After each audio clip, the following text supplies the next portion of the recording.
This is it, right? The rock stall? Aye, lad. The Council of Valkyries. The Valkyries are of Valhalla, are they not? Glad to see you're paying attention, brother. You are correct. Valhalla, the great hall of the Einherjar, is their home within Asgard. But while there, they are subject to the scrutiny of the All-Father himself. And relations between the Valkyries and Odin were tense during my tenure as his advisor. Why? Well, that's an even longer story, lad. For now, why don't we look around for some clues?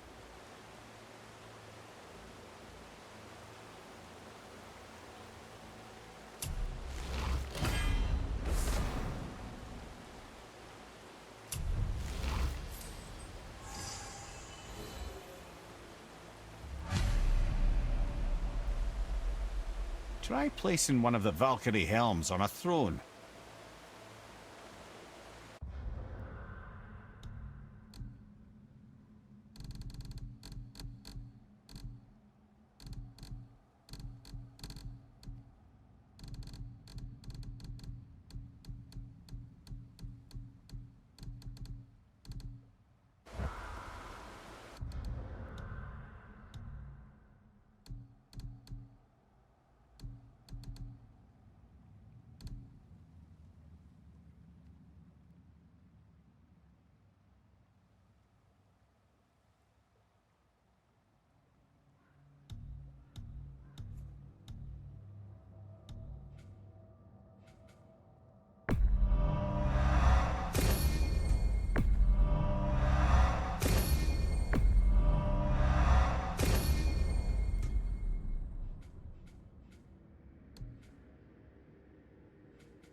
Whoa, you're back.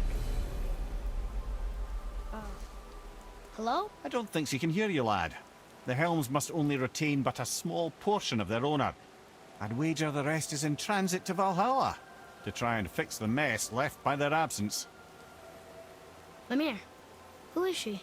Gunnar, Mistress of War. After any conflict, big or small, she would be first on the scene, sussing out the worthy spirits for a free trip to Valhalla. A gruesome task, but she took great pride in it. Any conflict.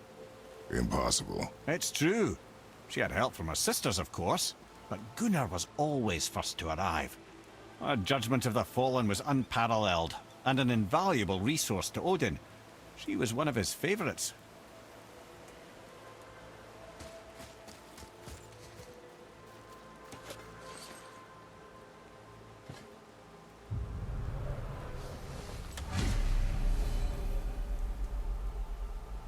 This is none other than Geirdriful, the Master of Arms in Valhalla, responsible for arming and training Odin's Einherjar. His what? His army come Ragnarok. The entire reason Valhalla exists, you see.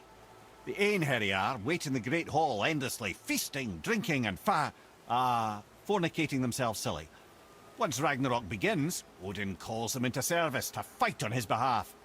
Geirdriful had her hands full training that lot.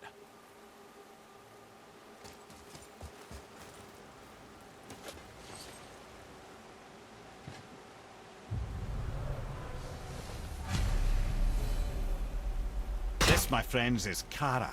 Now, Valkyries are volatile by nature, but Kara, the lass is wild storm personified.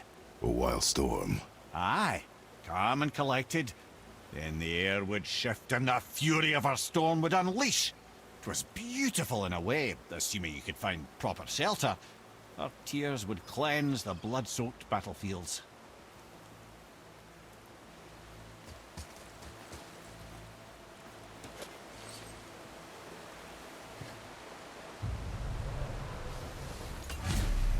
This is Rota, a chooser of the slain. I thought all the Valkyrie did that. Not exactly, lad. Although that is what they're most famous for, and by far their greatest responsibility. You've seen what happens to the dead without the judgment of the Valkyries. Hellwalkers. That's right. Rota, Gunnar, Skuld. Without them to clean up the aftermath of battle, hell overflows with souls meant for Valhalla. A sorry state of affairs. Rota must be beside herself.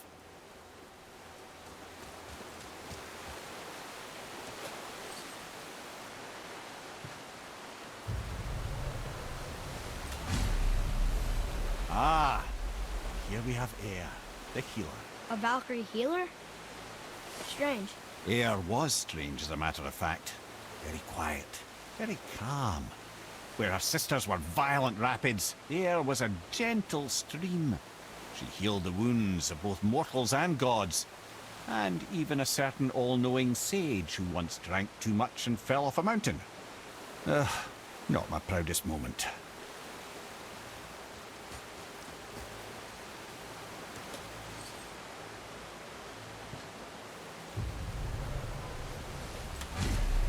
Well, well, Hilda, mistress of battle. She and Odin got on quite well, actually. Her and the other Valkyries, not so much. She would spend most of her time here in Midgard observing discord between the living, and sewing some up herself from time to time. She lived for conflict. Some say she was conflict personified. I wonder what will become of her now that she's free.